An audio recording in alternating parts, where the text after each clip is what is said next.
नमस्कार मित्रों, स्वागत है आप सभी का। मैं professor CP Bhasin, farmer senior professor of chemistry, Hemchandracharya, north Gujarat university Patan, एक नए वीडियो के साथ आपके सम्मुख हाजिर हूं।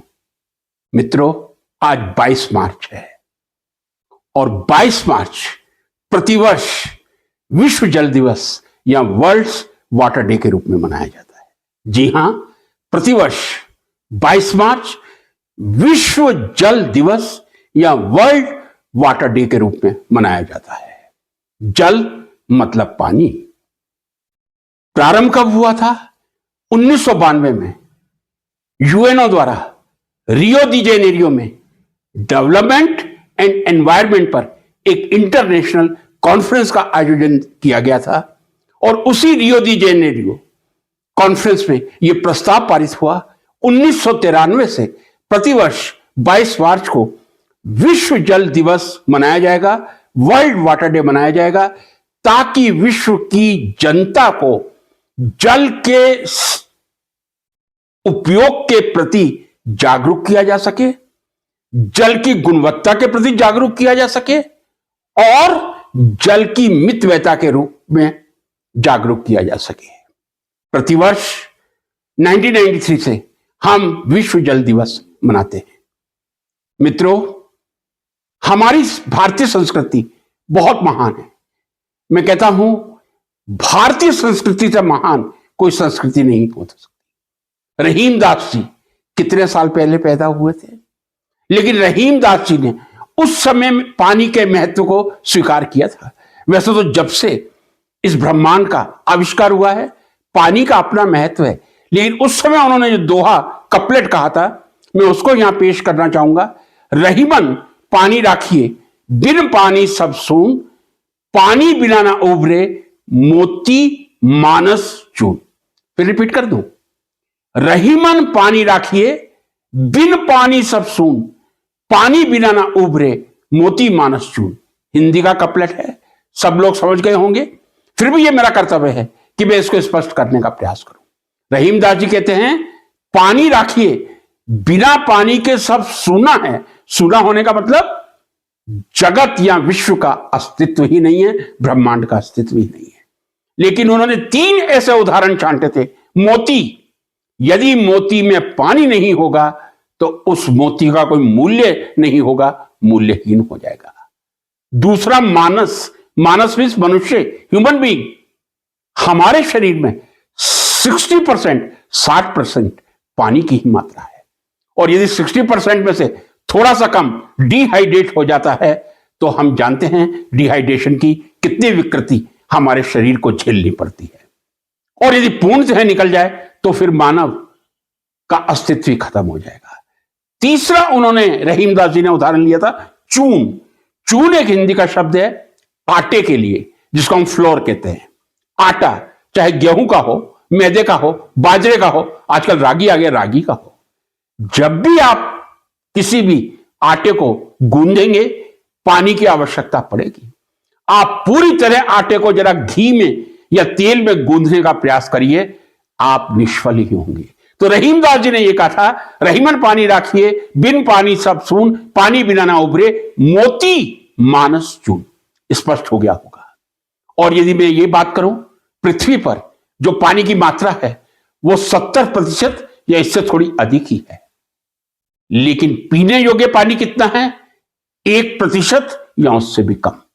70% पानी हमारी पृथ्वी पर है, चाहे वो समुद्र में हो, झीलों में हो, तालाब में हो या ग्लेशियर में छुपा हुआ हो। लेकिन 70% में से जो पीने योग्य पानी है 1% है। अब आप सोच सकते हैं, how precious is water. Water is not a luxury, water is a necessity. और जो रहीमदास जी के कपलेट से स्पष्ट हो जाता है।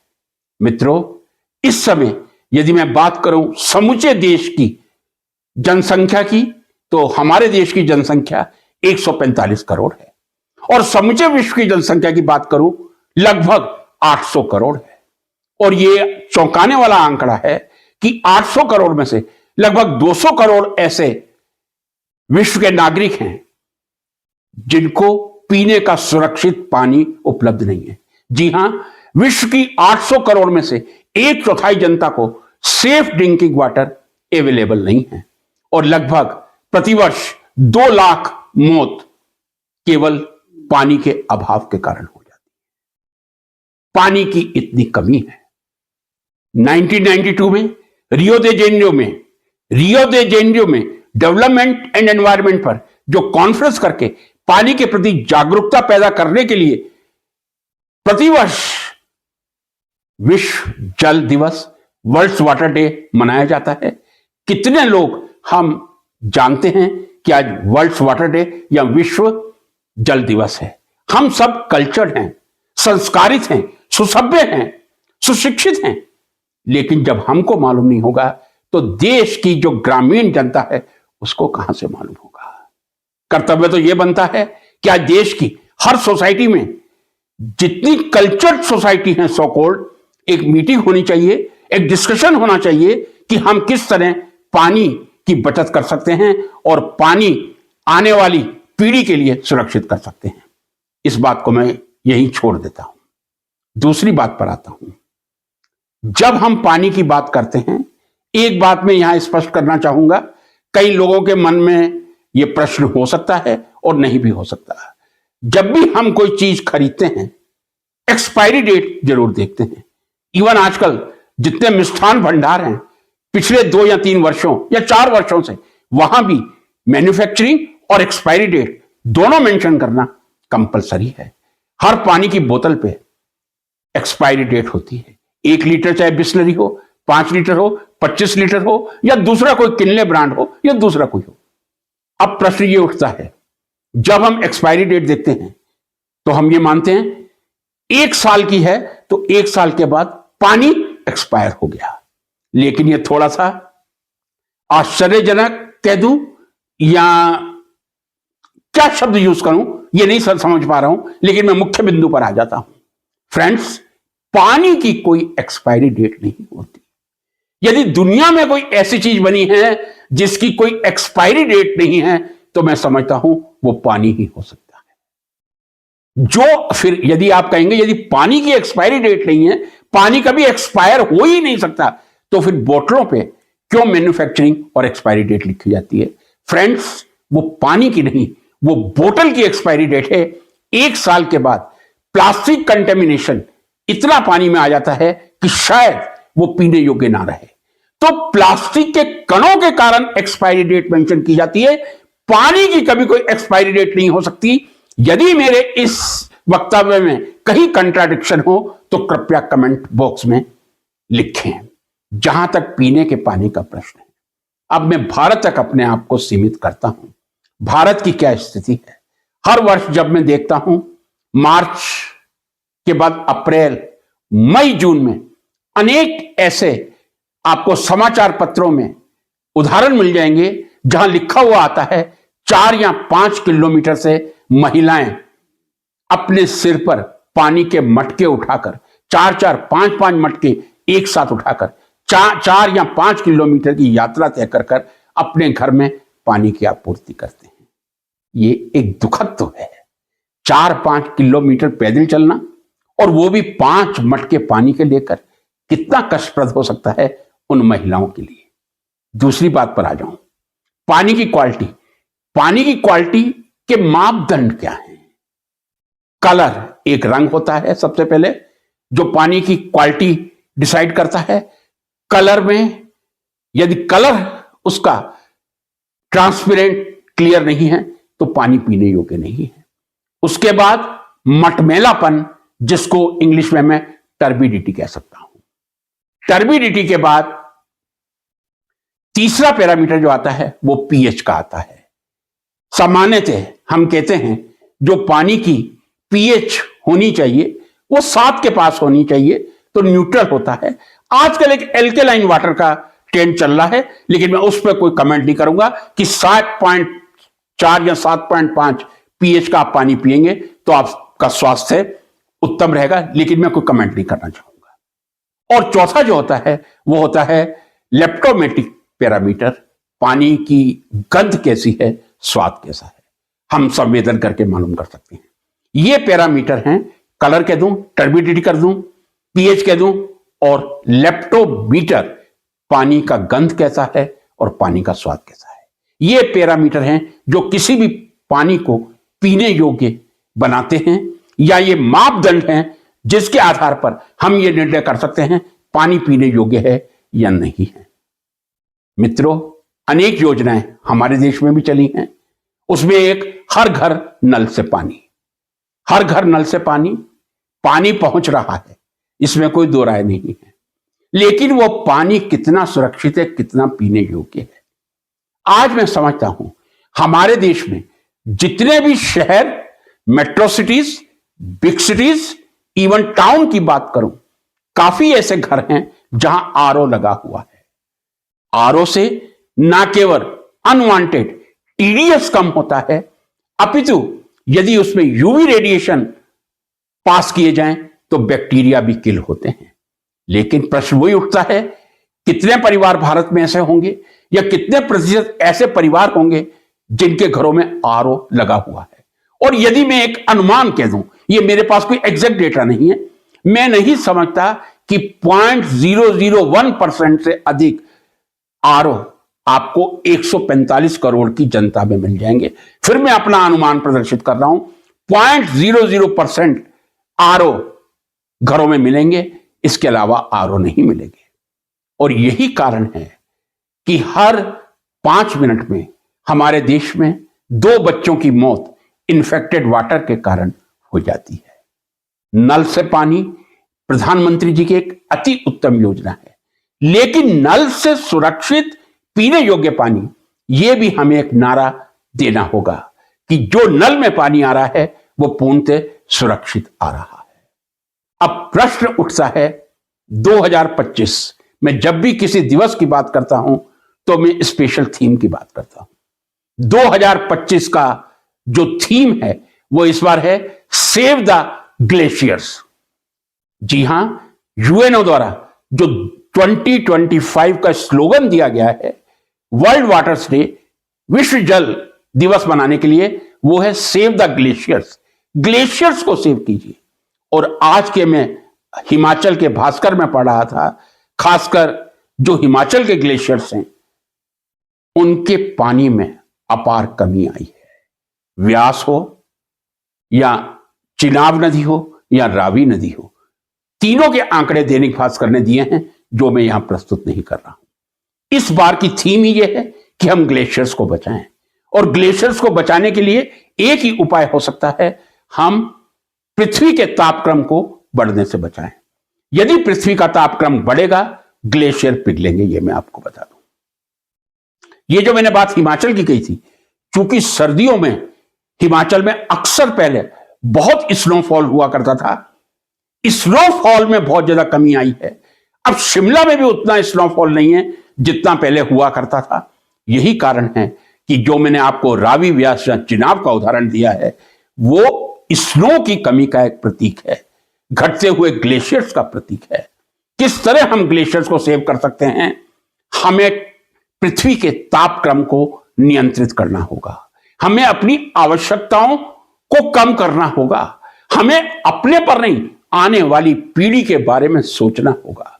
जरा आप विचार कीजिए, 2050 तक मैं समझता हूं भारत की जनसंख्या 180 करोड़ होगी। अभी 145 करोड़ है। 2025 में, 25 वर्ष बाद 2050 में भारत की जनसंख्या अनुमानित 180 करोड़ है। कितने अनाज की आवश्यकता होगी? क्या उस अनाज के लिए पानी की आवश्यकता नहीं होगी?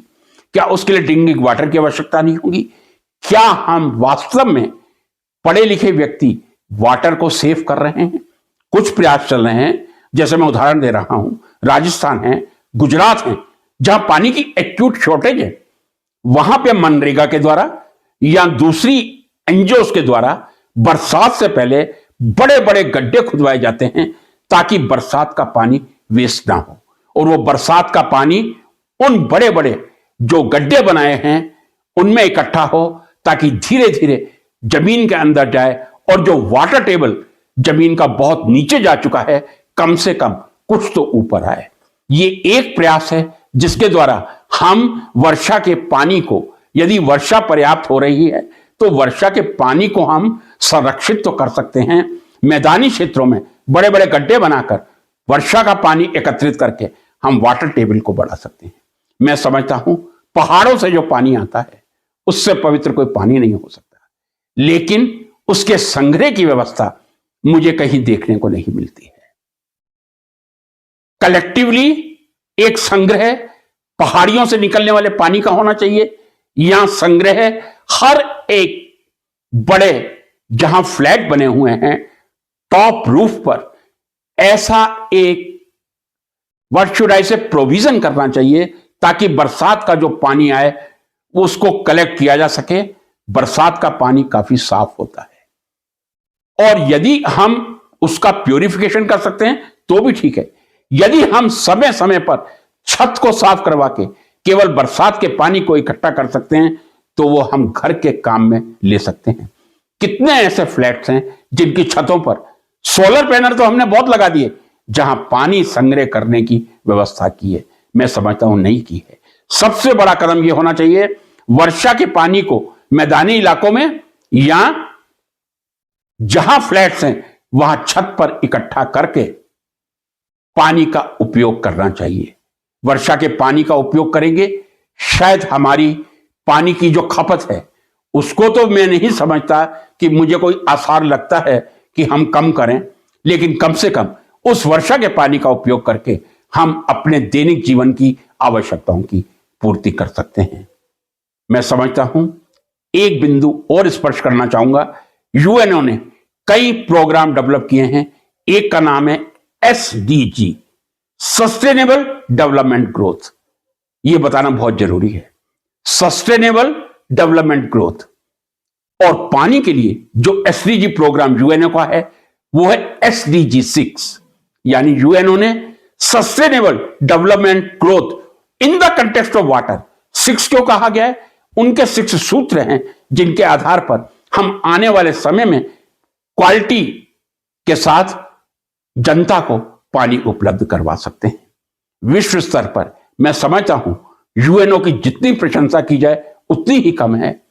यदि यूएनओ देश के सभी देशों को एक मंच पर एकत्र करके इस तरह के निर्णय ना करता तो शायद व्यक्तिगत देश आपस में लड़ते ही रहते, लेकिन किसी भी निर्माणात्मक या कंस्ट्रक्टिव वर्क के लिए एकत्र नहीं होते। आज के दिन हम ये प्रतिज्ञा कर सकते हैं कि हम पानी का इस तरह से सेवन करेंगे ताकि पानी का हम दुरुपयोग ना करें।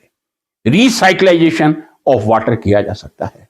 अभी जब सुनीता विलियम स्पेस से आई हैं तो बहुत चर्चा चल रही है। मैंने आज ही एक वीडियो पढ़ा था कि क्या स्पेस में पेशाब पिया जाता है। अल्टीमेटली जो यूट्यूब ने कहा था दैट वाज ट्रूथ। सच नहीं, लेकिन पेशाब को इस तरह से शुद्ध किया जाता है, इस तरह से इलेक्ट्रोलाइट्स को रिमूव किया जाता है। एक नहीं कई प्रोसेस होते हैं जो स्पेस में यूरिन को पूरी तरह से प्योरीफाई करके इस स्टेज में ला देते हैं कि वो यूरिन पीने के काम में लिया जा सके, जो मैंने आज ही संक्षिप्त ज्ञान एक यूट्यूब से प्राप्त किया। मित्रों, यूएनओ के द्वारा या देश के द्वारा 22 मार्च और 2025 में ग्लेशियर का सुरक्षित करना यह हम सबका कर्तव्य है।